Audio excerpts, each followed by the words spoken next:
Daily. Taste the Daily. BRS LP సమావేశంలో మాజీ CM KCR కీలక వ్యాఖ్యలు చేశారు. తనను తిట్టడం, అవమానించడమే ఈ ప్రభుత్వ విధానమన్నారు. పార్టీ నేతలను దూషిస్తూ పార్టీపై ఇష్టం వచ్చినట్లు మాట్లాడుతున్నారని మండిపడ్డారు. పార్టీ గుర్తుపై జరిగే ఎన్నికలైతే బీఆర్ఎస్ పార్టీ సత్తా తెలిసేదన్నారు. స్థానిక సంస్థల ఎన్నికల ఫలితాలతో ప్రభుత్వంపై ఉన్న వ్యతిరేకత తెలిసిందన్నారు.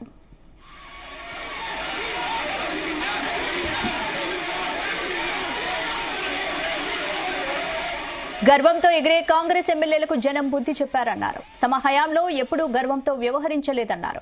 రాష్ట్రంలో ప్రజల ఆస్తి విలువ పూర్తిగా తగ్గిందని చెప్పారు. పార్టీ మారిన ఎమ్మెల్యేలపై స్పీకర్ తీసుకున్న నిర్ణయంపై మళ్లీ న్యాయస్థానాలకు వెళతామని వెల్లడించారు.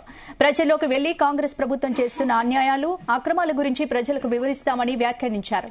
ప్రభుత్వంపై ఇంత వ్యతిరేకత ఉన్నా ప్రభుత్వం తీరు మారడం లేదన్నారు. ప్రతిపక్షంగా 2 ఏళ్లు సమయం ఇచ్చామని, ప్రజల పక్షాన గట్టిగా కొట్లాడాల్సిన సమయం ఆసన్నమైందన్నారు కేసీఆర్.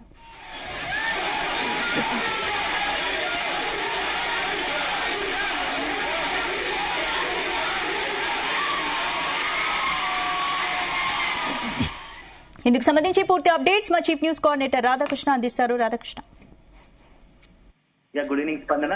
చాలా రోజుల తర్వాత తెలంగాణ భవన్ కు వచ్చినటువంటి కేసీఆర్ తాజా రాజకీయ పరిణామాలపై ఈ రోజు తన ఏదైతే తెలంగాణ భవన్ లో బీఆర్ఎస్ ఎల్పీ అదేవిధంగా రాష్ట్ర కార్యవర్గ సమావేశం అత్యంత చాలా కీలకమైన విషయాలను అంశాలను ప్రస్తావించాలని చెప్పవచ్చు. సో గత 2 ఏళ్ల కాలంలో అధికారం కోల్పోయిన తర్వాత ఫామ్ హౌస్ కి పరిమితం అడపాదడప తెలంగాణ భవన్ కు వచ్చినటువంటి కేసీఆర్ ఈ రోజు పూర్తి స్థాయిలో క్రియాశీలకంగా ఇక రాజకీయాల్లో తన ఎలా భవిష్యత్తు తన యొక్క కార్యాచరణ ఎలా ఉండబోతుందో ఈ రోజు నేతలకు ఆ పార్టీకి సంబంధించి పూర్తి స్థాయిలో ఒక దిశానిర్దేశం చేసినట్టుగా కనబడుతుంది. సో చాలా అత్యంత 2 ఏళ్ల కాలం 2 సంవత్సరాలు ముగిసింది కాంగ్రెస్ పార్టీ అధికారంలోకి వచ్చి. సో 2 సంవత్సరాలు ముగిసిన సందర్భంగా ఇక మనం ఏదైతే కాంగ్రెస్ పార్టీకి అధికార పార్టీకి 2 ఏళ్లు సమయం ఇద్దామని మొదట్లో చెప్పామో ఆ గడువు ముగిసింది. ఇక తాడో పేరు తెచ్చుకోవాల్సిందే. ఎందుకంటే ఈ 2 ఏళ్ల కాలంలో కాంగ్రెస్ తీసుకున్న అనేక నిర్ణయాల పట్ల ప్రజలు తీవ్ర ఆగ్రహంతో ఉన్నారు. అదేవిధంగా కాంగ్రెస్ పాలన పట్ల అసంతృప్తిగా ఉన్నారు. ఏదో ఆ అధికారం కోసం కాంగ్రెస్ పార్టీ అనేక హామీలు ఇచ్చి ఆ ఎన్నికల సమయం హామీ వచ్చిన తర్వాత ఒక్కటి కూడా అమలు చేయడం లేదు. దీంతో ప్రజలు తీవ్ర ఆగ్రహంగా ఉన్నారు. దానికి నిదర్శనమే తాజాగా జరిగినటువంటి సర్పంచ్ ఎన్నికల్లో కాంగ్రెస్ పార్టీకి సంబంధించి కాంగ్రెస్ పార్టీ పైన ఉన్నటువంటి ప్రజలకు అసంతృప్తి ఒక్కసారిగా బయటకు వచ్చిందని చెప్పవచ్చు. ఆ ఫలితాల నిదర్శనం సుమారుగా ఆ బీఆర్ఎస్ సంబంధించి బీఆర్ఎస్ మద్దతుదారులు 3,500కు పైగా గెలిచారు. ఇది పార్టీ గుర్తులపై జరగనప్పటికీ అయినప్పటికీ ప్రజలు తమ యొక్క కాంగ్రెస్ పార్టీ అధికార పార్టీపై ఉన్న వ్యతిరేకతను చాటారని చెప్పిన కేసీఆర్ ఇక మరొక అంశము అత్యంత కీలకమైనది. మొన్నటి వరకు కూడా పెద్ద ఎత్తున సంచలనం రేపినటువంటి ఫిరాయింపు ఎమ్మెల్యేల విషయంలో కూడా బీఆర్ఎస్ అధినేత కేసీఆర్ ఆ కార్యవర్గ సమావేశంలో ప్రస్తావించినట్టుగా తెలుస్తోంది.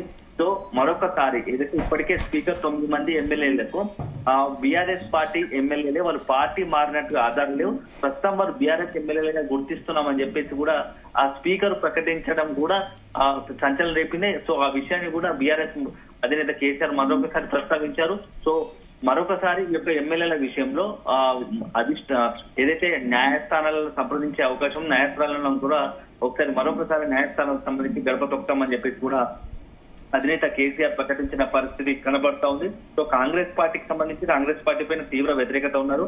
కేవలం పార్టీకి సంబంధించిన కీలక నేతలను వ్యక్తిగతంగానే టార్గెట్ చేసుకుని దూషించడమే పనిగా పెట్టుకున్నారు తప్ప ప్రజలు ఏం కోరుకుంటారు, ప్రజలకు ఎలాంటి పాలన అందించడం పైన కూడా అసలు కాంగ్రెస్ పార్టీకి సంబంధించి కాంగ్రెస్ పార్టీ అదేవిధంగా ఆ పార్టీ నేతలు కూడా దృష్టి పెట్టడం లేదు.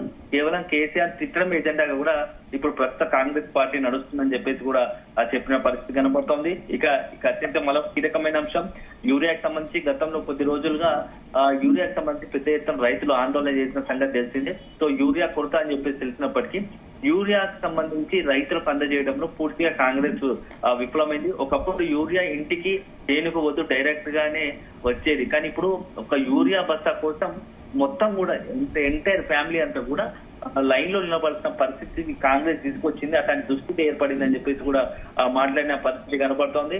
ఇక ఒక్కటి కూడా గతంలో అమలవుతున్న బీఆర్ఎస్ అమలు చేసిన పథకాలనే కంటిన్యూ చేస్తుంది తప్ప కాంగ్రెస్ ప్రభుత్వం ఒక్కటి కూడా కొత్త పథకం కూడా తీసుకురాలేదని చెప్పేసి కూడా కేసీఆర్ ప్రకటించిన పరిస్థితి కనపడుతోంది. సో తీసుకువచ్చిన పాలసీ అంతా భూమి రియల్ ఎస్టేట్ సంబంధించింది. అయినా రాష్ట్రంలో ప్రజల మొత్తం కూడా ఆస్తుల విలువ సగానికి పైగా పూర్తిగా తగ్గిందని చెప్పేసి కూడా ఈ రోజు బీఆర్ఎస్ అధినేత కేసీఆర్ లో కార్యవర్గ సంబంధించి సమావేశంలో నేతలతో ప్రస్తావించినట్టుగా తెలుస్తోంది.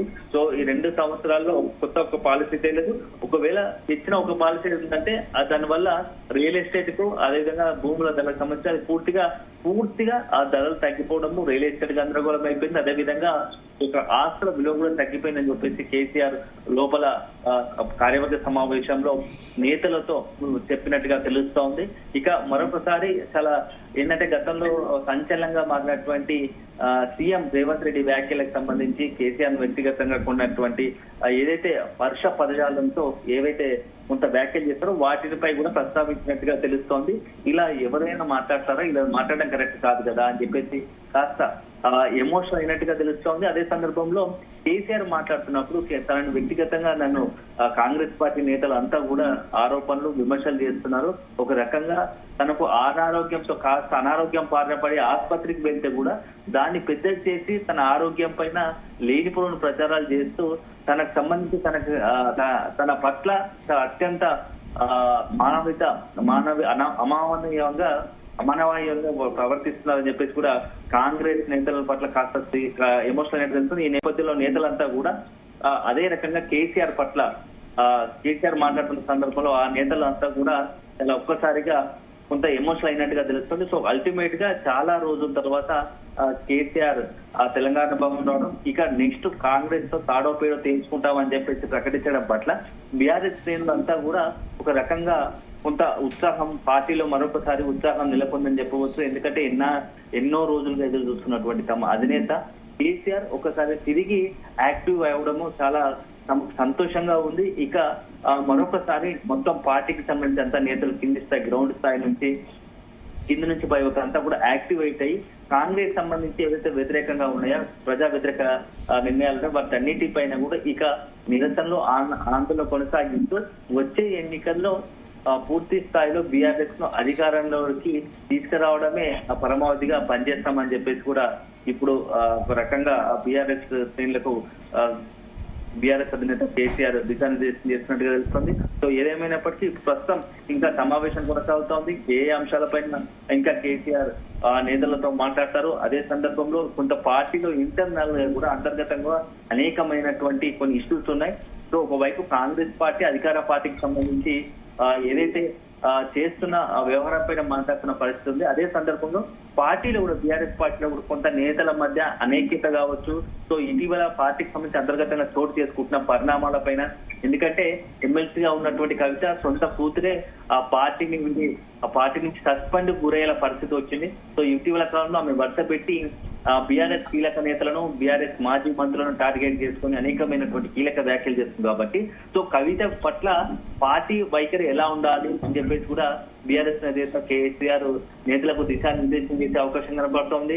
సో ఇక నెక్స్ట్ కేటీఆర్, హరీష్ రావు అంటూ 2 వర్గాల మధ్య వైరం ఉన్నట్టుగా కూడా లేనిపోని బయట ఒక ప్రచారం జరుగుతూ ఉంది. సో ఇది అల్టిమేట్ గా పార్టీకి నష్టం జరుగుతుంది, గ్రూప్ రాజకీయాలకు అవకాశం ఉంటుంది. సో దీనివల్ల పార్టీకి మరింత కొంత ఇబ్బందికర పరిస్థితులు ఏర్పడతాయి. కాబట్టి వీటన్నిటికీ చెక్ పెట్టాలంటే ఖచ్చితంగా ఒక రకంగా బీఆర్ఎస్ అధినేత కేసీఆర్ ఈ అంశాలకు కూడా కొంత క్లారిటీ ఇవ్వాలనుకుంటున్నారు. ఎందుకంటే చాలా అత్యంత సున్నితమైన అంశము ఈ అంశానికి ఏంటంటే ఒకటి కవిత అంశము, ఒక రకంగా హరీష్ రావు కేటీఆర్ వద్ద వర్గపోరు ఉందని చెప్పేసి బయట జరుగుతున్న ప్రచారాలకు అధినేత కేసీఆర్ ఎక్స్ట్రా నేతలకు దిశానిర్దేశం చేస్తారు అని చెప్పేసి కూడా కొంత క్యాడర్ ఆసక్తిగా చూస్తోంది.